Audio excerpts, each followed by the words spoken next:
Un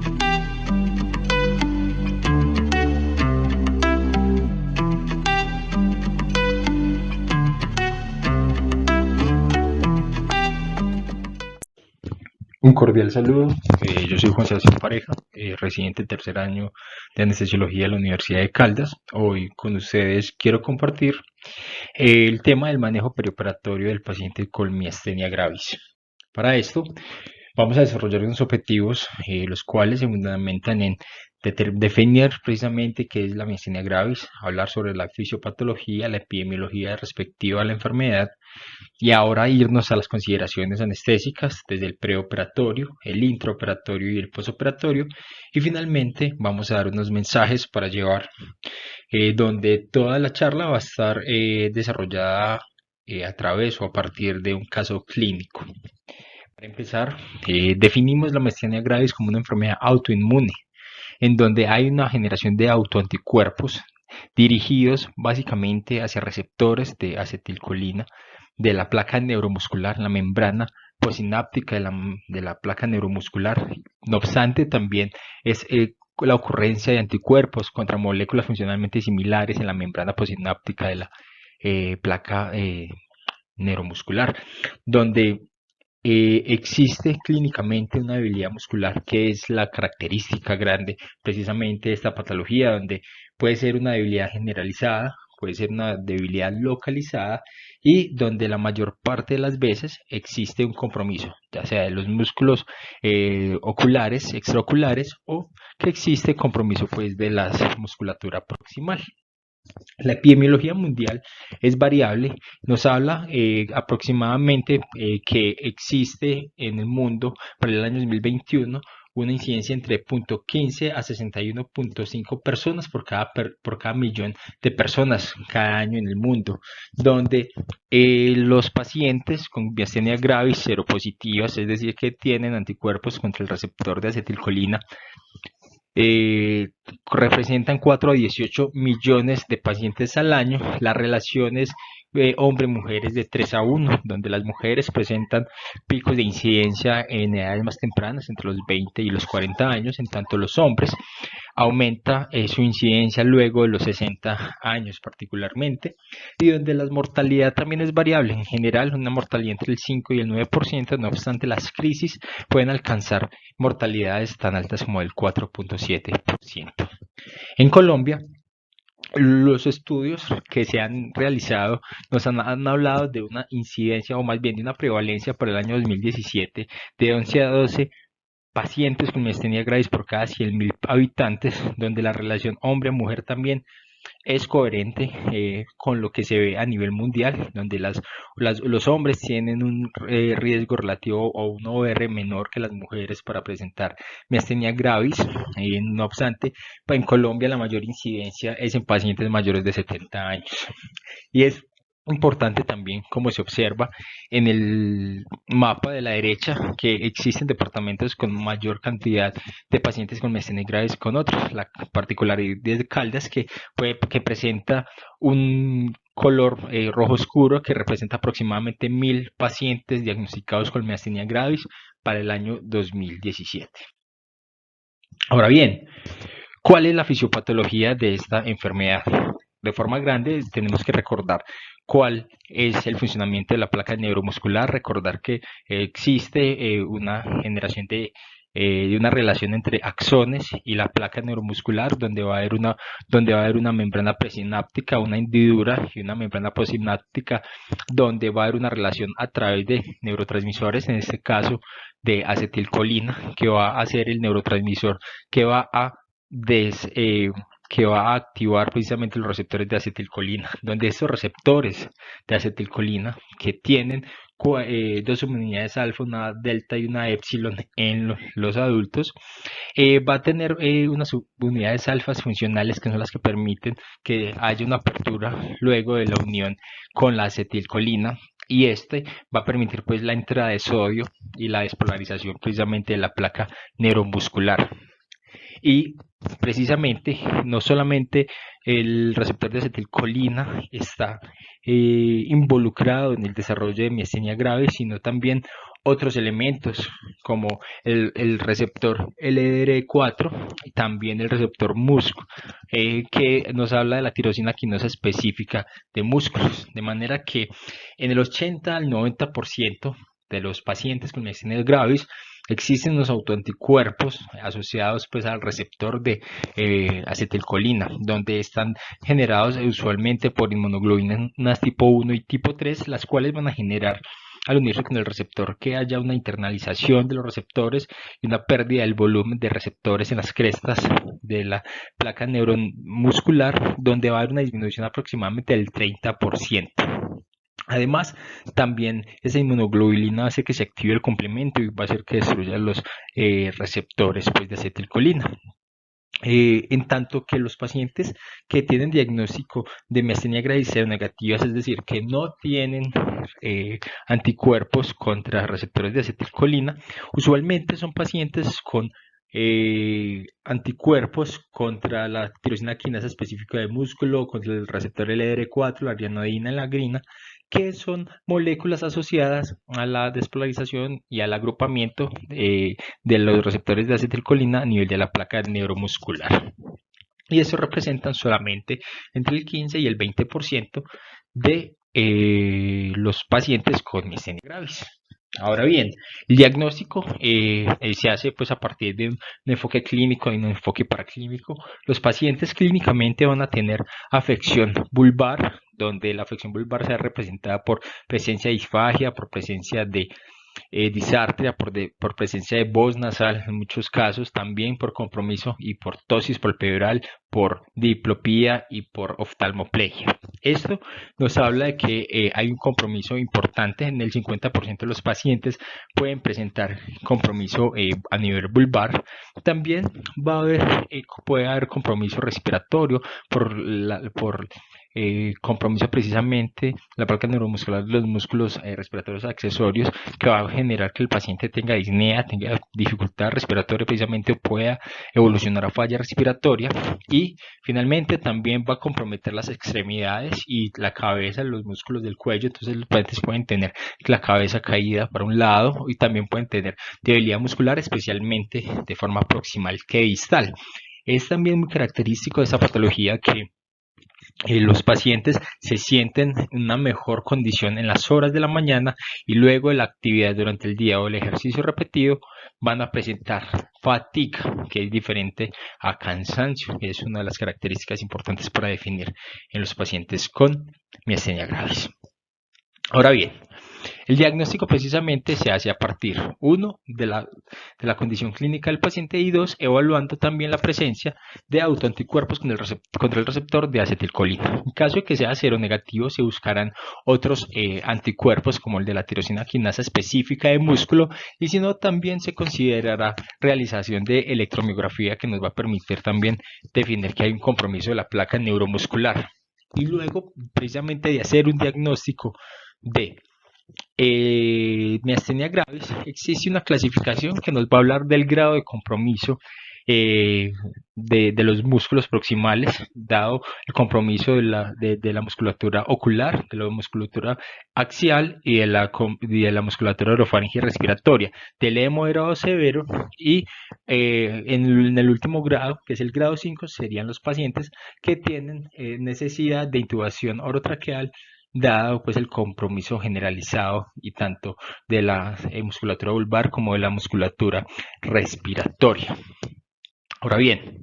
como veníamos hablando al respecto, esto es lo que envuelve el caso clínico que vamos a desarrollar, el cual es una paciente femenina de 57 años con antecedentes patológicos de miastenia gravis, diagnosticado en 1998, un macroadenoma hipofisiario, un diagnóstico de acromegalia, porque ese macroadenoma es secretor de hormona de crecimiento, dislipidemia, hipertensión arterial, diabetes mellitus,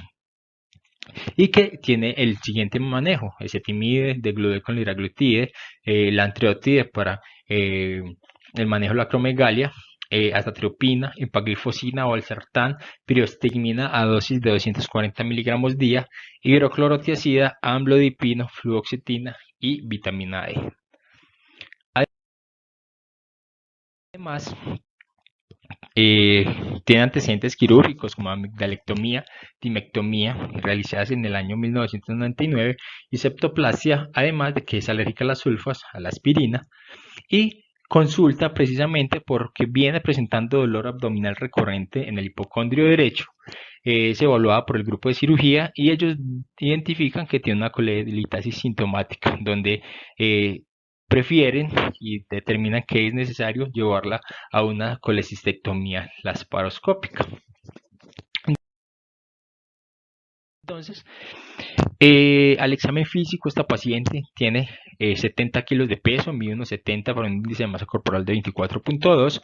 no tiene disartria, no tiene disfagia, tiene una apertura oral de 3 centímetros y un malapatía 1. Además, no tiene signos de compromiso vulvar, no tiene diplopía, no tiene tosis palpebral, ni tiene oftalmoplegia. Cardiopulmonarmente se encuentra bien y no presenta déficits neurológicos ni tampoco presenta pues incapacidad para la movilización de las extremidades. Los exámenes de esta paciente es una hemoglobina de 15, un hematocrito de 47, unos leucos de 6.800, 472.000 plaquetas, un TP de 13 con un INR de 0.98, un TPT de 28, una creatinina de 0.96 y una hemoglobina glicada de 6.8.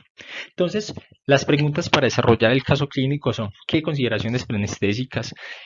serían importantes en este caso? ¿Qué implicaciones tienen el consumo de azatropina y priostigmina en esta paciente?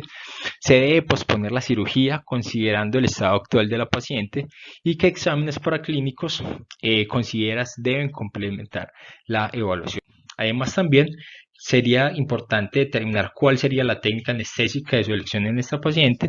y en caso de administrar anestesia general, utilizaría relajantes neuromusculares. Y finalmente, qué manejo analgésico consideraría apropiado y qué vigilancia postoperatoria consideraría para esta paciente. Entonces, para desarrollar cada una de estas preguntas, lo principal y respecto al manejo anestésico es determinar por qué es importante la miastenia gravis precisamente en los pacientes llevados a cirugía. Y este artículo publicado en el 2016, en el cual se estudió de forma retrospectiva pacientes llevados a cirugía mayor entre 2006 y 2010 en Taiwán, y que acogió aproximadamente 22.500 pacientes, nos habla precisamente de que los pacientes con diagnóstico de miastenia gravis tenían una incidencia mayor de neumonía posoperatoria, de sangrado posoperatorio, de septicemia, además también de necesidad de ingreso a la unidad de cuidados intensivos, de mayor estancia hospitalaria y también de un mayor costo médico. Cabe resaltar también que los pacientes que se encontraban durante una crisis miasténica iban a presentar mayores compromisos y mayores riesgos asociados pues a cada una de estas patologías que ya les acabé de describir. Entonces, por eso es importante saber y determinar de forma adecuada cuál es el adecuado manejo perioperatorio del paciente de miastenia gravis, donde precisamente desde la evaluación preoperatoria es fundamental un trabajo en equipo, donde hay una concertación con el grupo de neurología clínica que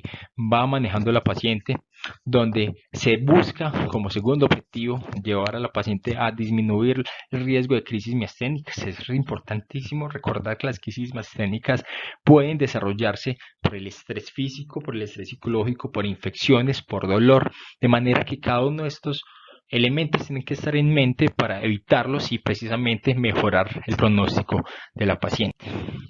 Entonces, en ese sentido, en la historia clínica preoperatoria se debe indagar por si tiene la paciente o el paciente síntomas vulvares, si ha tenido crisis miasténicas previas, y no solamente crisis miasténicas, sino también crisis colinérgicas previas, si ha requerido durante esas crisis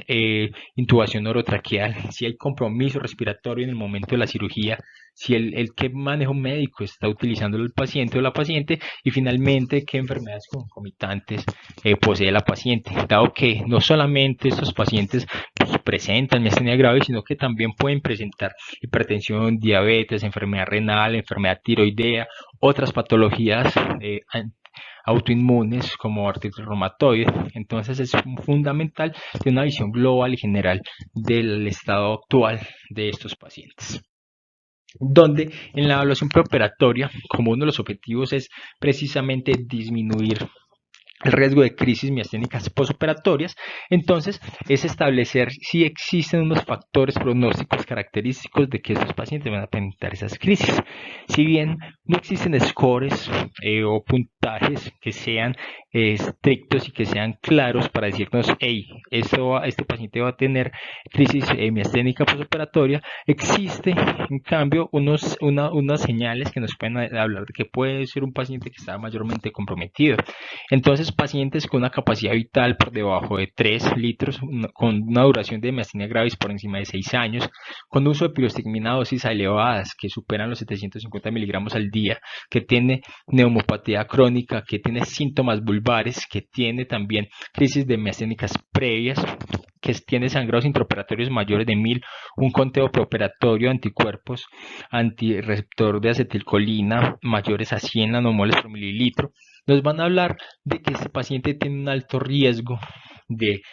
presentar crisis miasténicas en el posoperatorio, y eso también debe dirigir precisamente la elección del lugar de vigilancia de esos pacientes luego de la cirugía.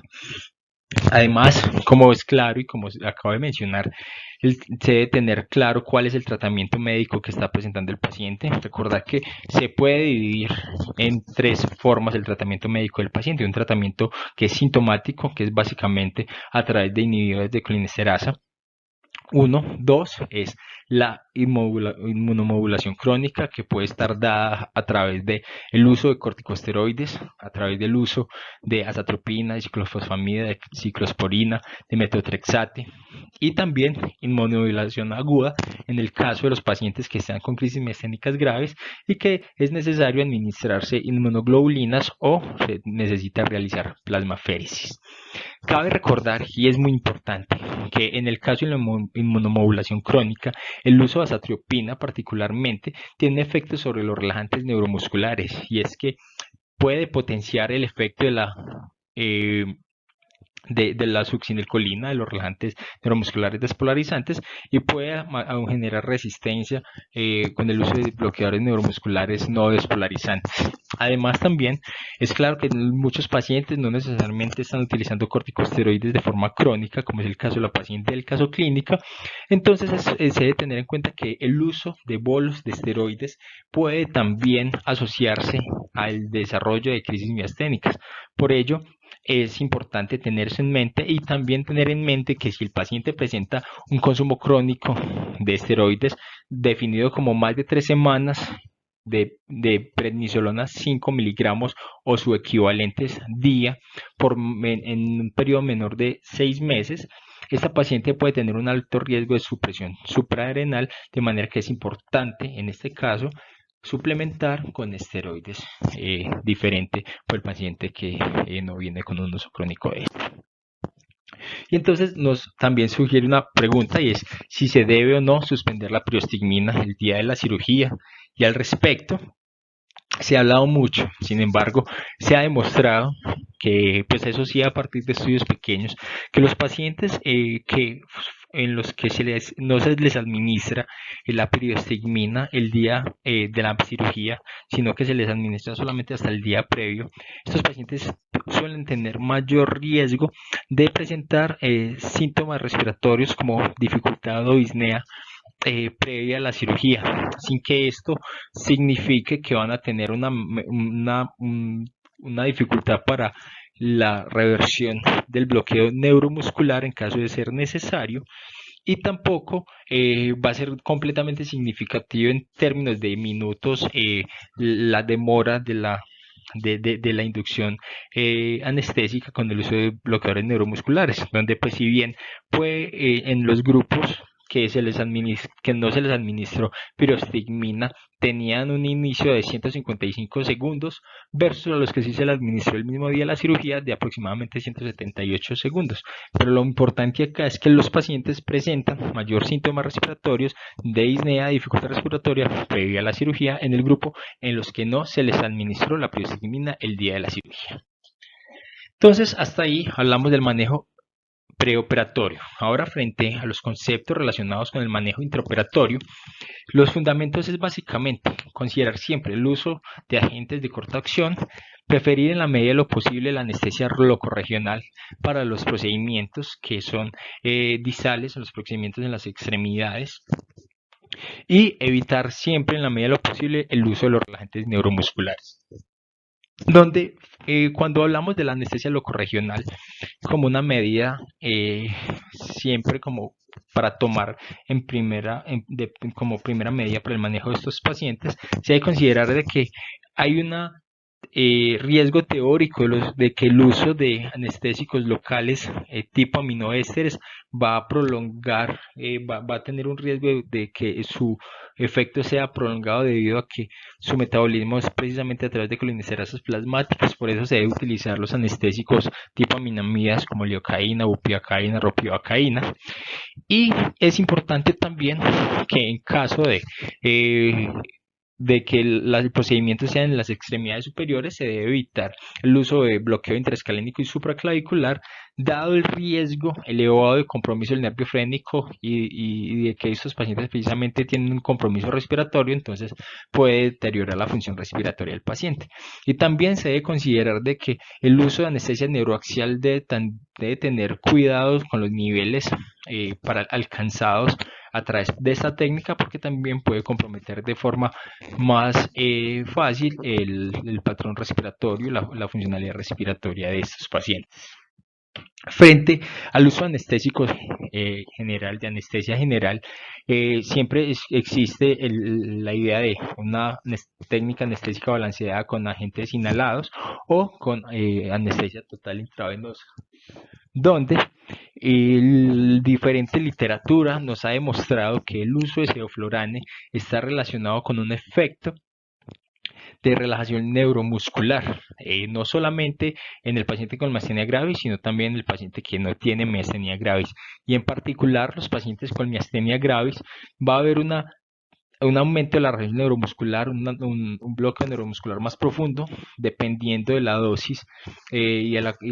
la dosis y de la CAM que se le administra al paciente, alcanzando inclusive un TOF de 0.6, 0.7, es decir, un bloqueo neuromuscular moderado en pacientes con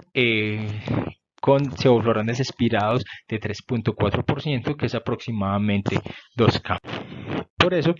es una muy buena alternativa en caso en donde es de evitar el uso de relajantes neuromusculares. Ahora bien, frente al uso de anestesia total intravenosa, el uso de propofol y el uso de remifentanilo está ampliamente utilizado en estos pacientes, donde no van a tener efectos directos sobre la patología misma, no van a hacer que aumente el riesgo de crisis miasténicas. Sin embargo, con el uso de anestesia total intravenosa puede aumentar la necesidad del uso de relajantes neuromusculares, además de medicamentos adyuvantes durante la intubación orotraqueal, dado que puede ser necesario el uso de lidocaína, puede ser necesario el uso del esmolol o de otros medicamentos para disminuir la respuesta simpática a la laringoscopia. También ahora el punto clave del uso de los relajantes neuromusculares es que el uso de relajantes neuromusculares en el intraoperatorio debe estar determinado precisamente con el conocimiento de que existe una respuesta variable, una respuesta que es impredecible, especialmente al uso de succinilcolina, precisamente dado que los pacientes que vienen con uso crónico de piridostigmina o neostigmina, es decir, inhibidores de colinesterasa, pueden ser resistentes, o al contrario pueden ser más sensibles a esta succinilcolina, precisamente dado que si vienen con una utilización crónica de inhibidores de colinesterasa, dado que va a haber un aumento de las concentraciones de acetilcolina, la succinilcolina va a ser resistente en estos pacientes. En cambio, si los pacientes no vienen con manejo crónico, probablemente sean sensibles al uso de succinilcolina. Y en general, con los relajantes neuromusculares no despolarizantes, estos pacientes usualmente son más sensibles y usualmente requieren dosis correspondientes a la mitad o a 2/3 menos de la dosis que se suele utilizar en los pacientes sin diagnóstico, un paciente que no tiene precisamente diagnóstico de miastenia gravis. Pero desde el 2010 existe literatura que viene reforzando la idea de que se puede utilizar relajantes neuromusculares no despolarizantes, particularmente rocuronio y becuronio en menor medida, dado que el uso de Sugammadex es sumamente viable, es sumamente seguro, disminuye los costos, disminuye el tiempo de recuperación, disminuye el riesgo de reintubación en los pacientes con miastenia gravis que fue necesario utilizar relajantes neuromusculares. Por ello, se hace la recomendación de que en caso de que sea necesario realizar intubación orotraqueal con relajante neuromuscular, se utilice con preferencia relajantes no despolarizantes tipo rocuronio, y que se tiene que tener a la mano Sugammadex para poder revertir el uso de este a dosis de 2 a 4 miligramos por kilogramo según precisamente la profundidad del bloqueo neuromuscular que presenten los pacientes. Y esto dirigido siempre, como lo hemos hablado en otros momentos, de una vigilancia cuantitativa de la respuesta al estímulo nervioso periférico, como es con el tren de 4, donde se debe tener una relación de T1, T4 por encima de 0.9 para hablar de que el paciente no está relajado y que es seguro precisamente realizar una extubación. Es importante también tener claro cuáles son los medicamentos que exacerban la miastenia gravis, y al respecto hay muchos los antibióticos, característicamente los macrólidos, como la claritromicina, la acitromicina. Otros medicamentos también antibióticos, se habla de la ampicilina, puede generar también crisis miasténicas. Los hipnóticos y los analgésicos, más que exacerbar las crisis miasténicas, dado que los pacientes pueden tener compromiso respiratorio, la musculatura respiratoria vulvar, el uso de hipnóticos o de opioides de larga acción puede generar compromiso respiratorio adicional que va precisamente a poner en riesgo la seguridad del paciente. El sulfato de magnesio de forma característica está contraindicado en estos pacientes porque se tiene claridad sobre su asociación con el aumento de riesgo de crisis miasténicas. El uso de glucocorticoides, como les hablaba al inicio de la charla, donde el uso de glucocorticoides en un paciente que no viene tomando crónicamente glucocorticoides puede desencadenar una crisis miasténica. Y finalmente los betabloqueadores, algunos calcioantagonistas y algunos antiepilépticos también pueden desarrollar crisis miasténicas como la fenitoína. Por ello es muy importante tener claro que todo este grupo de medicamentoso se debe evitar siempre en este grupo de pacientes. Finalmente, el cuidado posoperatorio se dirige hacia 3 preguntas: si debemos extubar, dónde debemos realizar la vigilancia posoperatoria y cómo se debe hacer el manejo del dolor. Para determinar si debemos o no extubar al paciente, tenemos que considerar el nivel de conciencia, que esté completamente despierto, que tenga una frecuencia respiratoria menor a 30, que tenga un CO2 expirado menor de 50, un volumen ideal que sea capaz de mover el paciente mayor a 5 mililitros por kilogramo de peso. Y a partir precisamente de esta capacidad de extubar al paciente, la vigilancia debe ser dirigida a si el paciente tiene riesgos o no de presentar crisis miasténica posoperatoria, de manera que si el paciente cae en el grupo que puede presentar crisis miasténicas posoperatoria, debe considerar vigilancia en la unidad de cuidados intensivos o al menos en la unidad de cuidados intermedios, siempre evitando sacar al paciente de la sala de cirugía intubado. Y finalmente el manejo del dolor debe ser dirigido con analgesia multimodal, se deben evitar los opioides en la medida de lo posible, y se debe añadir técnicas regionales también siempre que sea posible. Las complicaciones relacionadas son la crisis miasténicas y las crisis colinérgicas, que son realmente difíciles de distinguir porque las dos se representan con debilidad muscular. No obstante, la crisis miasténica, además de la debilidad muscular, puede presentar debilidad respiratoria. En cambio, la crisis colinérgica se presenta con todos los síntomas de un síndrome colinérgico, como secreción, como salivación, como dolores abdominales, urgencia urinaria, urgencia anorrectal, o bradicardia, y el manejo es diferente, donde para la crisis miasténica se deben utilizar periostigmina, inmunoglobulinas, plasmaféresis. En la crisis colinérgica, al contrario, se debe utilizar atropina o hidrofonio para bloquear precisamente ese síndrome colinérgico. Entonces, para concluir el caso clínico, hablamos de que en la evaluación preanestésica se hizo un manejo conjunto con endocrinología. Como un antibiótico profiláctico se utilizó clindamicina, se utilizó una técnica anestésica combinada de anestesia neuroaxial y una anestesia general sin relajante neuromuscular, y se vigiló el paciente en la UCI, donde no presentó ninguna complicación. Y finalmente, los mensajes para llevar son que se debe evaluar la condición clínica del paciente de forma estricta, se debe realizar la cirugía electiva siempre que el paciente se encuentre en un momento estable de la enfermedad con la menor cantidad de medicamentos que esté utilizando, que se debe preferir la anestesia regional por encima de la general.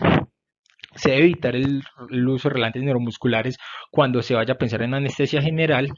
Se debe evitar el dolor, dado que este puede desencadenar una crisis miasténica. Y finalmente, la vigilancia debe realizarse según el riesgo de las complicaciones. Muchísimas gracias a todos. Feliz noche.